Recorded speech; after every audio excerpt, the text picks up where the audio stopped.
બેટા, ડોક્ટર કે એન્જિનિયર બન. આ યુટ્યુબમાં શું ભવિષ્ય છે? આ વાક્ય દરેક બીજા ઘરમાં સંભળાય છે,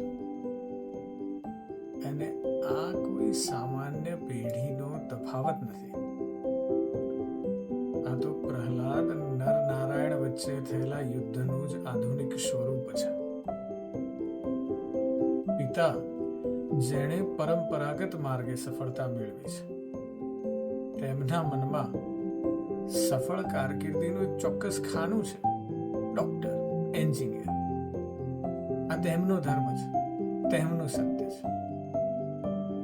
પુત્ર કહે છે કે મારે તો ડિજિટલ આર્ટિસ્ટ બનવું છે, અને ત્યારે પિતાના મનમાં વિરોધાભાસ જન્મે છે.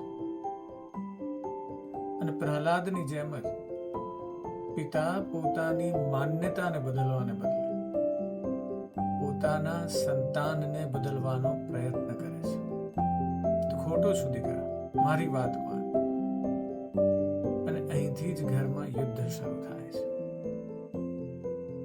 અને આ કથા આપણને શીખવે છે કે સમય સાથે ધર્મ, સફળતા અને કર્તવ્યના સ્વરૂપો બદલાય છે.